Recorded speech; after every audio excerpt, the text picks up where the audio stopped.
Quiero entregarte mis sueños, tu voluntad haz en ellos. Mi corazón te lo entrego, enamórame de ti.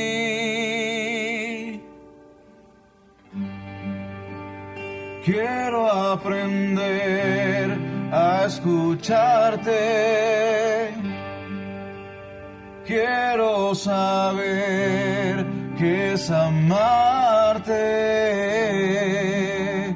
De tu verdad yo saciarme.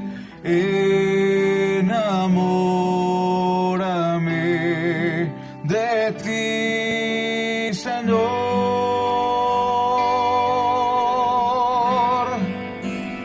Que tu presencia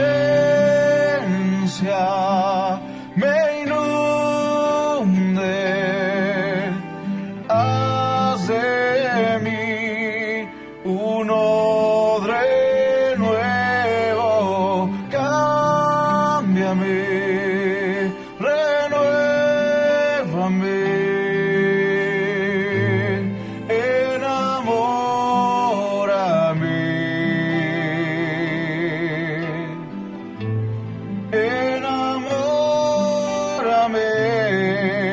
De ti, Señor,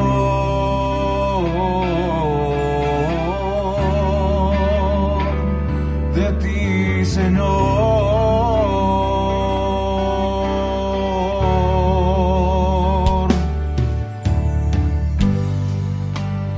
Quiero entregarte mis sueños, tu voluntad en ellos. Mi corazón te lo entrego,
todos, un abrazo muy especial. Dios les continúe bendiciendo en todos los aspectos.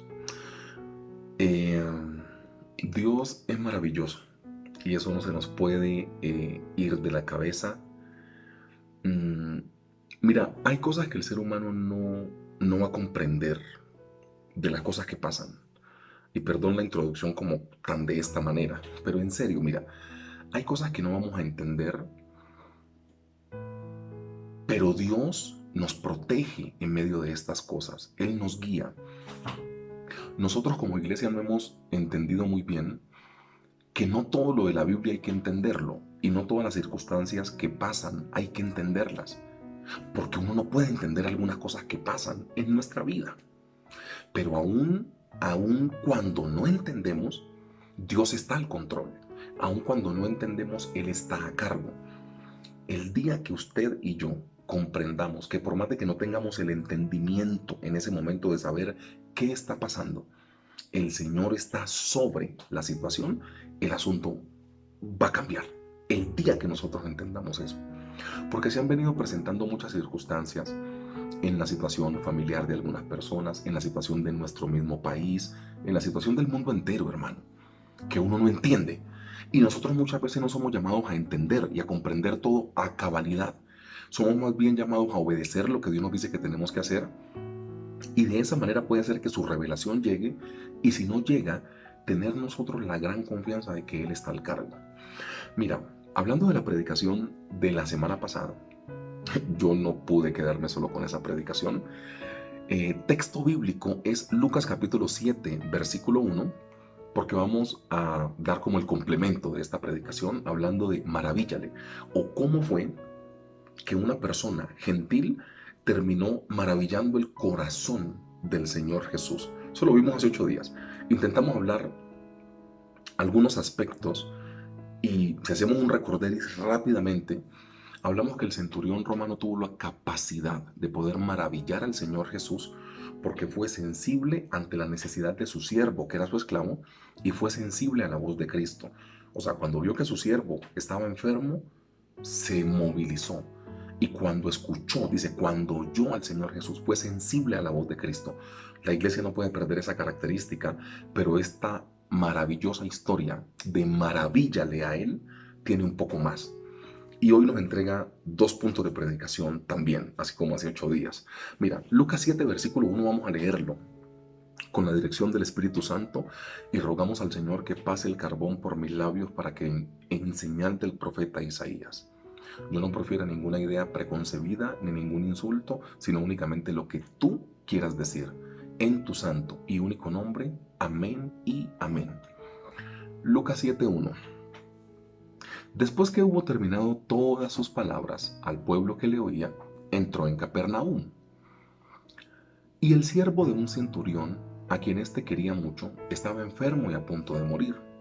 Cuando el centurión oyó hablar del Señor Jesús, le envió unos ancianos de los judíos rogándole que viniese y sanase a su siervo.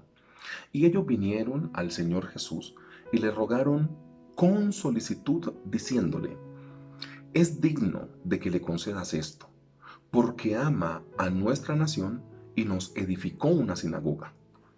Y el Señor Jesús fue con ellos, pero cuando ya no estaba lejos de la casa, el centurión envió a él unos amigos diciéndole: Señor, no te molestes, pues no soy digno que entres bajo mi techo, por lo que ni aún me tuve por digno de venir a ti. Pero di la palabra, y mi siervo será sano, porque también yo soy hombre puesto bajo autoridad, y tengo soldados bajo mis órdenes, y digo a este ve, y va, y al otro ven, y viene, y a mi siervo haz esto, y lo hace. Al oír esto, el Señor Jesús se maravilló de él, y volviéndose dijo a la gente que le seguía: os digo que ni aún en Israel he hallado tanta fe. Y al regresar a casa, los que habían sido enviados hallaron sano al siervo que había estado enfermo. Maravíllale. ¿O qué hacer para poderle maravillar? Hoy el Señor nos regala 2 puntos de predicación que creo que son muy precisos en esta coyuntura, en este tiempo. Dos puntos de predicación. Mira, lo primero que muestra el texto bíblico, perdón, lo primero que muestra el texto bíblico es tu posición debe romper posiciones. O sea, ¿cómo maravillamos el corazón del Señor si hacemos que nuestra posición rompa posiciones? A título del punto de predicación del primero, es que tu posición rompa las posiciones. Leo Lucas 7:5. Porque ama a nuestra nación y nos edificó una sinagoga. Aquí, tomando unas palabras de cada parte de lo que se está diciendo, porque así esto sea un solo versículo y un solo párrafo, aquí hay dos historias y dos connotaciones totalmente adversas y diferentes, que si no se analizan no entendemos el punto de predicación, no lo vamos a entender. Mira, porque ama a nuestra nación. ¿De quién están hablando? Del centurión. ¿Centurión gentil o judío? Gentil. ¿Romano o judío? Romano. ¿Qué hacía? Amaba a la nación de Israel. Espérate.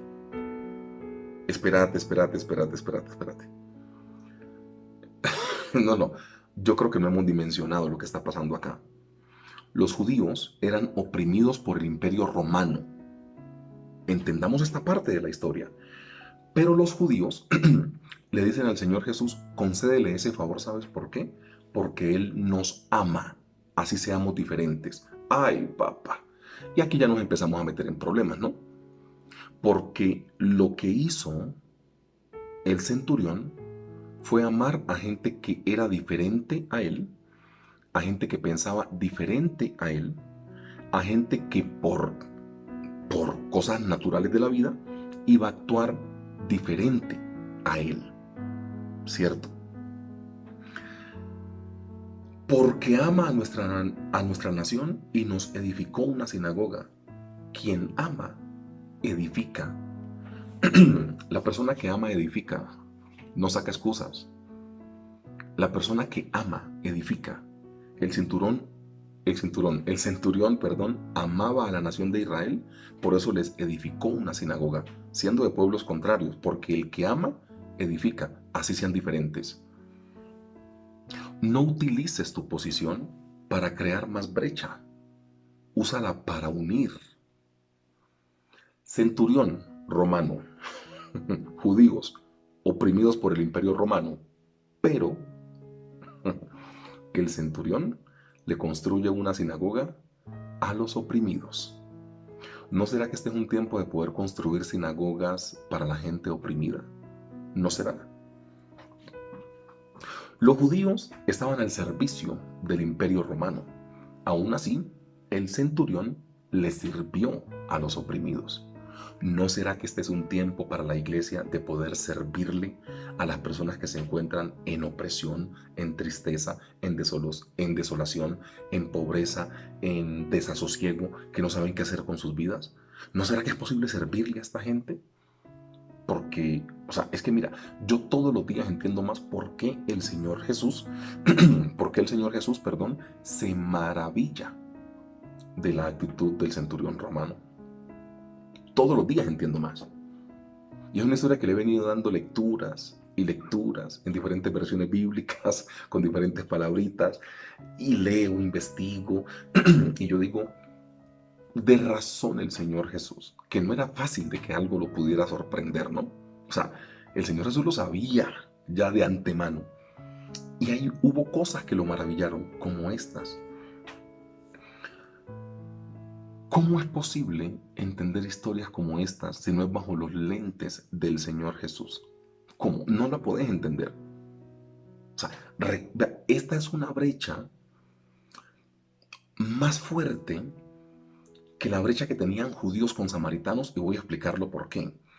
Porque, los samaritanos eran unos judíos pero mezclados, ¿no? Cuando viene el rey Nabucodonosor, destruye todo, se lleva a los príncipes y absolutamente todo con Daniel, Sadrach, Mesad, Abednego. En Jerusalén se quedan los enfermos, los de familias pobres, los que, esta gente que no era como tan adinerada, como tan estudiada, y estos que se quedaron en Jerusalén se mezclaron con otras naciones. De ahí viene la raza de los samaritanos. Son judíos pero mezclados. Es como una cosa así. No son judíos puros. De una u otra forma, la mujer samaritana en Juan 4, cuando se encuentra con el Señor Jesús, le dice, es que yo también adoro, porque eran de raíz judía. O sea, ustedes adoran en ese monte y nosotros decimos que es en este monte donde tiene que adorarse. O sea, la adoración estaba. Aquí era más bravo el tema. Eran de naciones totalmente contrarias y uno estaba oprimiendo al otro, con la gran sorpresa que el opresor no oprimió, el opresor sostuvo. Aquí es donde yo digo, verdaderamente nosotros no sabemos pero nada de la vida. Nada, nada, nada. Por eso hay gente que termina yéndose de las iglesias porque no entienden ni el perdón de Dios. Yo soy tan malo que creo que lo que he hecho es tan paupérrimo y tan perverso que yo siento que no soy digno del poder perdonador de Dios. Y se van de la iglesia porque se sienten tan sucios, se sienten tan poco dignos, es la palabra, que terminan diciendo, yo no merezco tanto amor de Dios, y se van. El que tenía que oprimir sostuvo y les construyó una sinagoga. Eso maravilló al Señor Jesús. Mira, ahondando un poco en la historia, por eso era que los judíos, por eso era que los judíos no contemplaban y no trataban muy bien a los publicanos, por ejemplo. Porque los publicanos, algunos de ellos con estudios y aún fueran judíos, eran funcionarios del Imperio Romano. Por eso los judíos no empezaron a decirle publicanos a los publicanos, sino publicanos pecadores. O sea, son publicanos y pecadores porque aún siendo de la raza nuestra, muchas veces le sirven al Imperio Romano que nos oprime. Por eso era tanto lío, recuerda, y este se sienta a comer con publicanos y pecadores. El problema es ese. Cuando el Señor Jesús llama a Leví, llama a Mateo, pues hermano, pues imaginen un acontecimiento de estos. El Señor Jesús, que su fama no era poquita. El Señor Jesús tenía su fama en la época. Y se encuentra con Mateo, que era un publicano, una persona pues de renombre, dignatario, y era funcionario del Imperio Romano. Entonces, en la mente de los fariseos, no entendían cómo el Señor Jesús, siendo judío, y él dice que es el Hijo de Dios, ¿cómo se sienta a comer con estos tipos que nos están oprimiendo? ¿Por qué? Porque literalmente Mateo o Leví, el publicano, no oprimía a los judíos. Pero como estaba bajo el régimen, tenía que hacer todo lo que el régimen le dijera. Cobre más, cobre, o sea, póngale trampa a la balanza para que cobren más. Y Leví tenía que hacerlo. Entonces, cuando el Señor Jesús come con Leví en su casa, y a la casa de Leví llegan publicanos, otros recaudadores de impuestos y otros pecadores, en la mente de los fariseos fue cómo este, que supuestamente es el Hijo de Dios, está comiendo con los publicanos. Porque él entendía el reino. Ahondando un poco en la historia, por eso era que los judíos rechazaban a los publicanos o cobradores de impuestos, así fueran judíos, porque le servían al Imperio Romano, quien estaba oprimiendo a los judíos. Ese era el choque que ellos tenían. ¡Qué cosa tan grande! Mira, sin embargo, en esta oportunidad no había tal discrepancia. Aquí no había ese problema. Tanto así que de alguna manera este hombre nacido gentil, el centurión nacido gentil, entendió que era bueno construirle una sinagoga a los que debían ser sus enemigos. ¿Por qué razón? No lo está diciendo la palabra del Señor. Lo que entendemos acá es que un gentil entendió que tenía que hacerle una sinagoga a los que deberían ser sus enemigos. Mira cómo la palabra nos va llevando por un camino diciéndonos, bueno, ¿cómo tratas a tus enemigos? Esa es una pregunta normalita que el texto hoy nos hace. ¿Cómo tratas a tus enemigos? No necesito irme a Mateo 5 y a Mateo 6, ¿no? Colocar la otra mejilla. O sea, no vamos a hablar de eso porque ya usted se lo sabe, ¿cierto? A ver, ¿qué haces con tu poder? Es otra pregunta que nos hace el texto bíblico. Porque el centurión utilizó su poder para servirle a los oprimidos, no para oprimirlos más. ¿Qué haces con tu poder? ¿Qué haces con tu posición de privilegio? Que algunas veces la tienes, pero ¿qué haces con ella? Ay, Dios mío. Mire, a lo colombiano, para que usted me entienda. Si nos están viendo en otros países, pues después les explico. Pero a lo colombiano, o a lo latino, porque este dicho es muy latino, todo lo que es Iberoamérica, gente de habla hispana, entiende esto. El centurión tenía la sartén por el mango, porque él era jefe y los judíos sus enemigos, doctrinalmente hablando, conceptualmente hablando. El centurión tuvo la sartén por el mango y les construyó una sinagoga a los judíos. Pregunta que nos hace el texto bíblico. Hoy hay muchas preguntas, pero hay que hacerlas.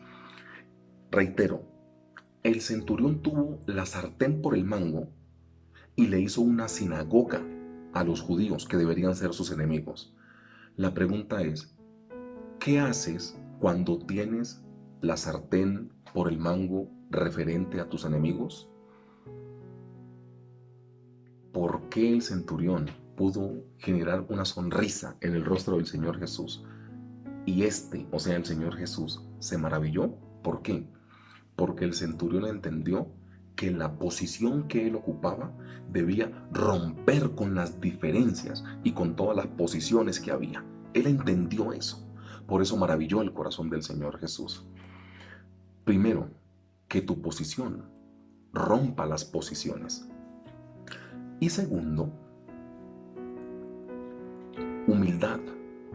Esa palabra, humildad.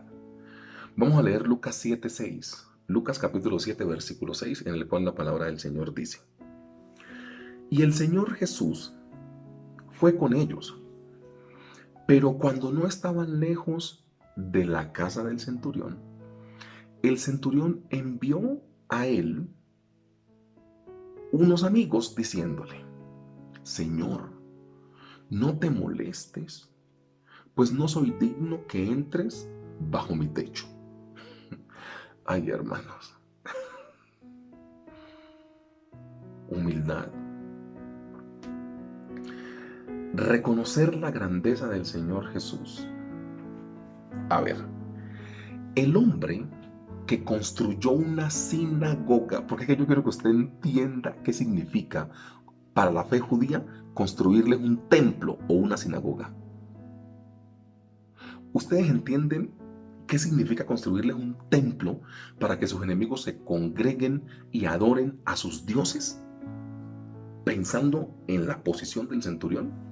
Mira, el hombre que construyó una sinagoga y era piadoso, no se sintió digno que el Señor entrase a su casa. Voy a repetir esto porque es bien importante. El hombre que construyó un templo para los judíos, para que usted me entienda, el hombre que construyó un templo para la fe judía, no se sintió digno de que el Señor Jesús entrara a su casa. Clarito como es conmigo. ¿Por qué te sentís digno algunas veces? Perdón si la pregunta es fuerte, pero ¿por qué te sentís digno algunas veces? ¿Porque llevas 30 años en la iglesia? ¿Porque pones tus ofrendas al servicio del Señor y sos la persona que da una cantidad importante financieramente hablando a las arcas de la iglesia? ¿Porque servís como pastor? ¿Porque sos líder? ¿Porque sos la esposa del pastor? ¿Porque sos la pastora de la iglesia? ¿Porque, no sé, porque sos un evangelista? ¿Porque, no sé, porque construiste un edificio muy bonito para la honra y gloria del Señor? O sea, ¿por qué nos sentimos dignos? Porque, o sea, ¿en serio por qué? ¿Porque somos los cantantes en la iglesia? ¿Porque somos los adoradores? ¿Porque somos maestros de escuela dominical? ¿Porque el pastor cuenta con nosotros? porque dirigimos una oración de vez en cuando en la iglesia, en público. O sea, ¿cuál es el motivo de enorgullecernos cuando el que construyó un templo para los judíos, una sinagoga, le dijo, yo no soy digno de ti?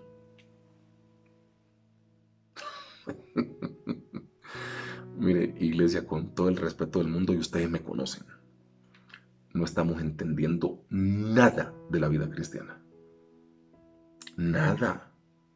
Es que esas actitudes son las actitudes bíblicas que toca tener. Un día después de la pesca milagrosa, Pedro, cuando se da cuenta de todo el revolú que hay, pues, se pone sus ropas y va y se le tira así a los pies al Señor. Y cuando se da cuenta, le dice, aléjate de mí porque soy pecador. No estamos entendiendo el reino. Porque es que muchas veces a uno le va como subiendo el aire, ¿no? O sea, como que no, pilas que yo soy el líder. O sea, como que no, pilas que es que yo le he entregado un servicio al Señor. Pilas que es que yo sí. O sea, espérate. O sea, espérate un momentico. Ubiquémonos. Ubiquémonos. Y ahí es donde, o sea, yo aquí podría quedarme en silencio y no terminar la predicación. Porque ya lo que dije, o sea, ya la palabra dijo lo que tenía que decir. O sea, ¿por qué te sientes orgulloso algunas veces? ¿Porque compartes el evangelio? ¿Porque todos los días haces devocional? ¿Porque le sos fiel al Señor en otros aspectos financieramente y en todo? O sea, en serio, eso te da como el auge de poder decir, wow, y es que yo soy. O sea, ¿es en serio? El Señor Jesús dijo, este centurión es digno de que yo vaya a su casa, porque el Señor Jesús no a toda casa iba. ¿Recuerdas? Él no se la pasaba metida en las casas de los vecinos. Él no se la pasaba en todas las casas, se la pasaba en el monte orando. Pero él considera que ese centurión, por lo piadoso que ha sido, construyó un templo para los judíos, el tipo algo de piedad tiene, vamos a visitarlo y colaborémosle pues con el milagrito. Y apenas va de camino, el centurión dice, yo no soy digno. Yo no soy digno de que entre bajo mi casa. No soy digno que entre bajo mi techo. ¿Qué? Hermanos, venga, en serio, yo me río mucho predicando, pero así yo esté pelando el diente, créame que esto es de lo más serio que yo le voy a decir en esta predicación. De lo más serio, así yo me esté aquí muriendo de la risa, porque a mí me da risa el orgullo que muchas veces nosotros sentimos por prestarle un buen servicio al Señor. Y los que somos predicadores sí que podemos caer en ese hueco y en ese fango y en esa arena movediza que nos va hundiendo siempre, ¿no? Porque como uno nomás abre la boca y Dios se la llena con el Espíritu Santo, uno puede terminar con una predicación y la gente le aplaude a uno la predicación. Y te dicen, uy, líder, qué mensaje el de hoy, Dios habló a mi corazón. Y te vas como inflando. No, espérate. Espérate un momentico. ¿De qué te vas a sentir orgulloso? ¿De tus aportes financieros al Señor? Ah, ok, este construyó una sinagoga. ¿Te das cuenta que no hay nivel comparativo con esto? O sea, ¿de qué te sirves orgulloso? ¿De que llevas 20 años en la vida cristiana y no has pecado? Pues, listo, gloria al Señor. O sea, ¿eso te llena de orgullo? ¿Es en serio? Hermano, vea, ubiquémonos un poco. Que fue uno de los grandes y que tanto Lucas como Mateo sienten la necesidad de meterlo en la historia. Porque es que mira, hay historias que aparecen en un evangelio, otras aparecen en 2, otras en 3 y otras en 4. Este aparece en 2, pero aparecen 2 evangelistas muy particulares. Cuando recuerda que la historia empieza, Mateo le escribe a los judíos, a los que los romanos estaban oprimiendo. Cobra relevancia. Y Lucas era médico. Y Lucas en el versículo 2, cuando arranca, versículo 1, 2 y 3, Lucas te da un tema muy importante, porque Lucas no fue, o sea, ustedes recuerdan quién es Lucas. Lucas hace un trabajo investigativo y termina escribiendo el Evangelio. Y Lucas se documenta tanto que dice y da unas características de lo que pasaba de una u otra forma con el siervo del centurión. Leámoslo pues a la letra. Y Y el siervo de un centurión a quien éste quería estaba enfermo y a punto de morir. Te das cuenta que Lucas profundiza y dice, no es una enfermedad normal. El muchacho o el siervo está enfermo, pero está a punto de morir. Este es un dato que da un médico, porque Lucas es médico de profesión. Él no se lo está inventando. O sea, esta historia deciden narrarla dos evangelistas neurálgicos en la historia. Mateo, que le escribe a los judíos, y Lucas, que es doctor y habla tácitamente de lo que es la enfermedad. Entonces ahí ya entendés por qué estos dos son los que escriben de esta historia. Hay historias que es narrada en 3 o 4 evangelios, como el bautismo del Señor Jesús, en los 4 está, no hay problema. Pero esta la narran dos personajes neurálgicos en la historia. ¿Por qué? Porque saben lo que están haciendo, porque saben que es de demasiada importancia esto. Humildad.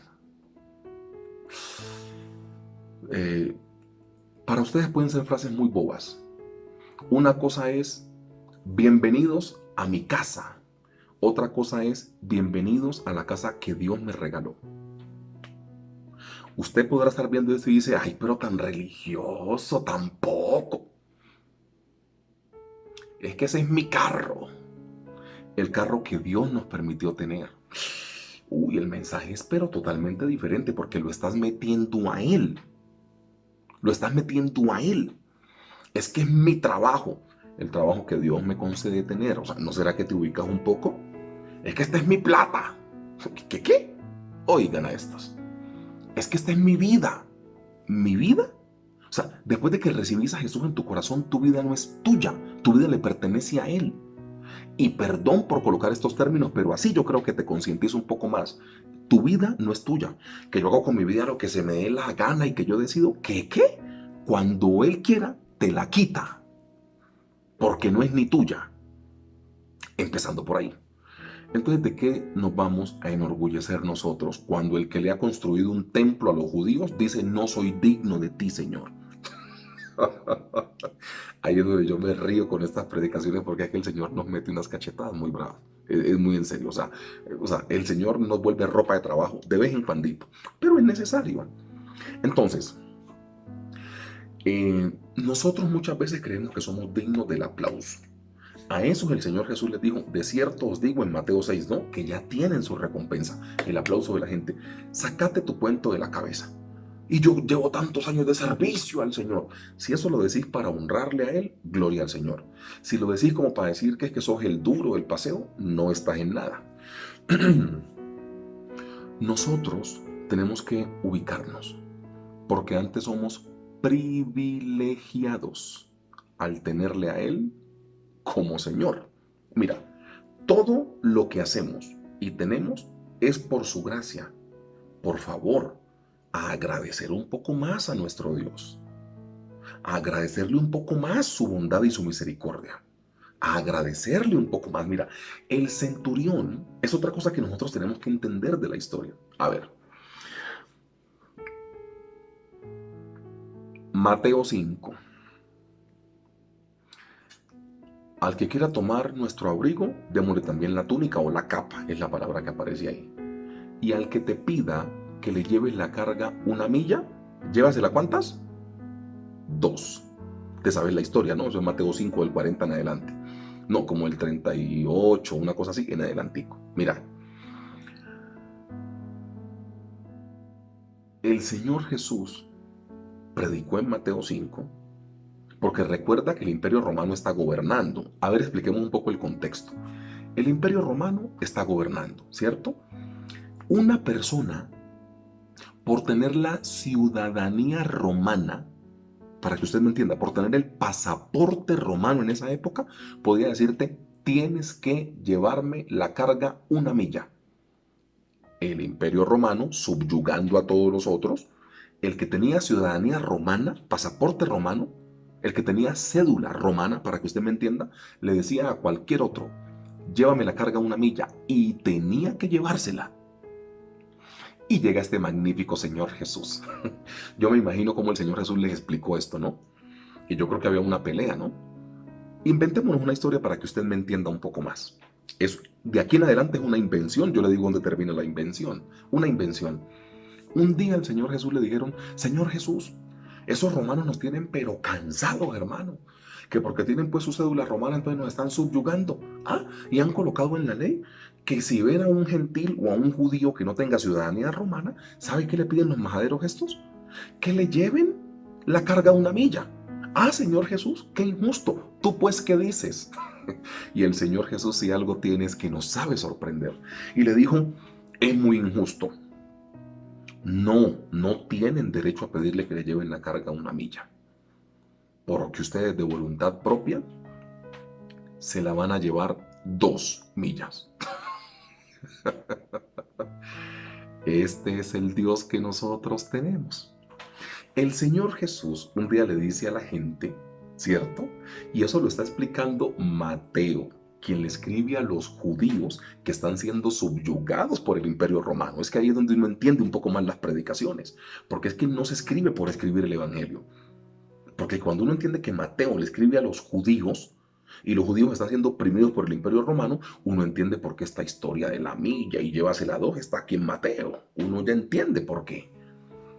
Entonces, cada persona que tenía cédula romana le podía exigir a uno que no la tenía que le llevara la carga 1 milla. Una persona normal. ¿Te imaginas qué pasaba si te lo ordenaba un militar?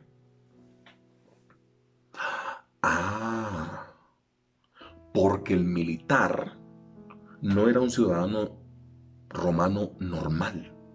El militar era el militar, el que mandaba. O sea que si le hacías caso a un ciudadano romano, al militar tenías que correrle. Palabras más, palabras menos, y no le hago más largo el punto de predicación. El centurión, por ser ciudadano romano, que era el imperio que estaba gobernando, podía exigirle al Señor Jesús que fuera a su casa. Y no lo hizo. Ahí es cuando nuestra mente hace así. ¿Por qué? Le mandó a rogar con unos ancianos. El centurión romano podía exigirle al Señor Jesús que lo esperaba en su casa y que se moviera. No lo hizo así. Le rogó.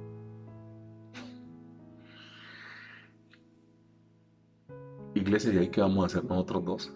O sea, ustedes y yo, ¿qué vamos a hacer? ¿Qué vamos a hacer? O sea, el Señor Jesús ya había enseñado antes que si alguien romano te daba una orden de llevarle la carga 1 milla, tenías que llevársela 2. O sea, él está reconociendo que el centurión romano podía exigirle a él que tenía que ir a la casa. Pero el centurión romano no le exige, le ruega. O sea, el centurión romano tenía el derecho de exigirle al Señor Jesús y terminó rogándole. Y muchas veces nosotros al Señor Jesús no le rogamos, sino que le exigimos. ¿Otra vez? Ok, again, vamos para encima. El centurión romano tenía el derecho de exigirle al Señor Jesús y terminó rogándole. Nosotros como iglesia, teniendo que rogarle las cosas a Dios, muchas veces le exigimos. Y ahí está el problema. No nos hemos ubicado en el tiempo. Si algo tenía el centurión romano, era humildad. ¿Y en qué redunda o en qué termina la humildad? En fe. ¿Qué dice el versículo 7? O sea, Lucas 7:7, ¿qué dice? O sea, después de que él le dice, yo no soy digno que entre bajo mi techo, ¿sabes qué pasa en el versículo 7? Leámoslo a la letra. Lucas 7:7 dice, por lo que ni aún me tuve por digno de venir a ti. O sea, él le dice, no vengas a mi casa, y yo me abstuve de poder llegar donde vos estabas porque es que no soy digno. Construyó una sinagoga, pero él dice, yo no soy digno. O sea, construyó un templo para adorar el nombre de Dios, pero dice, yo no soy digno. Ok, ya estamos entendiendo. Pero di la palabra y mi siervo será sano. Espérate. ¿Este gentil había ido al seminario bíblico del Concilio de las Asambleas de Dios? No. ¿Era graduado en teología y en licenciatura en Biblia? No. ¿Tenía estudios teológicos? No. pero entendió que con solo la palabra del Señor Jesús su siervo podía sanar. Sí. Uy, iglesia. Yo sé que esta partecita es dura, pero es necesaria, ¿cierto? Cuando la iglesia actúa con humildad, se termina convirtiendo en una iglesia de fe. ¿Y por qué te pongo esto acá? El centurión no dudó nunca que el Señor podía hacer un milagro a la distancia, aún sin tocar al siervo y solamente diciendo la palabra. Y hay muchas personas en las iglesias, en ocasiones, caen en duda. ¿Dios iba a actuar o no va a actuar? Como si lo más importante fuera eso. El centurión tiene unos niveles de entendimiento de lo que es el reino de los cielos, pero tiene unos niveles pero impresionantes. El centurión entendió cómo funciona el reino. Todo es creado por la palabra de Dios. Eso aquí no hay problema. O sea, el centurión entendió lo que mucha gente no ha querido entender, que el Señor Jesús solo podía decir la palabra y el siervo iba a sanar. La pregunta que nos hace el texto: ¿cuántas veces no hemos dudado de si Dios nos va a ayudar con lo que le estamos pidiendo? Y yo te digo una cosa, y esa duda viene por falta de humildad y por falta de fidelidad. La persona que ha sido fiel al Señor no tiene dudas que Dios lo va a respaldar. ¿Por qué vas a tener dudas? ¿Por qué? Y la falta de humildad. O sea, yo no soy digno, Señor. Y cuando Dios ve un corazón contrito y humillado, Él no le va a rechazar y no se puede resistir ante un corazón de esa característica. Lo que pasa es que nosotros somos orgullosos y no somos humildes, y somos infieles y no somos fieles. Ese es el problema. Aquí no estamos hablando de, mira, no estamos entendiendo nada del reino, no estamos entendiendo la historia incluso. Mira, yo sé que está un poco largo el tema, pero déjame hablarte únicamente de esto. ¿Qué le pudo haber pasado al centurión romano por haberle construido una sinagoga a los enemigos del pueblo romano, que eran los judíos? Es que nosotros no estamos dimensionando la historia. Yo hago una pregunta. La palabra del Señor dice que el centurión romano construyó a escondidas el templo o la sinagoga para los judíos oprimidos. No, lo hizo al frente de todo el mundo. O sea, ese centurión romano tuvo que enfrentar su fe con sus jefes romanos para poder hacer lo que hizo. ¿Me vas a hablar de persecución? No, pues, hermanos, o sea, entendamos un poquito el reino. O sea, ¿qué es persecución?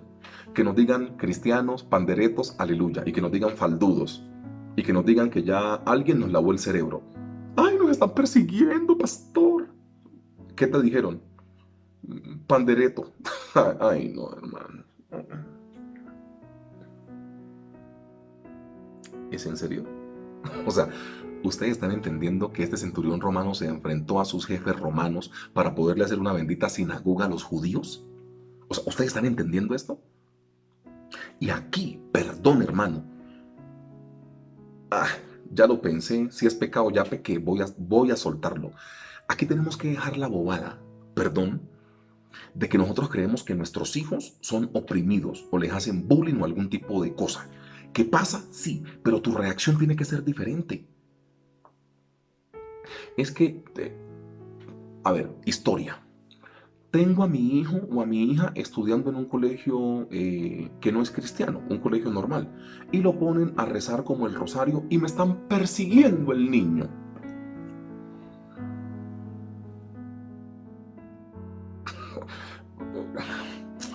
Como dice una prima mía, para lo que hay que ver, con un ojo basta. Hermanos, si ustedes me están entendiendo bien, voy a colocarles una historia, un símil o comparación.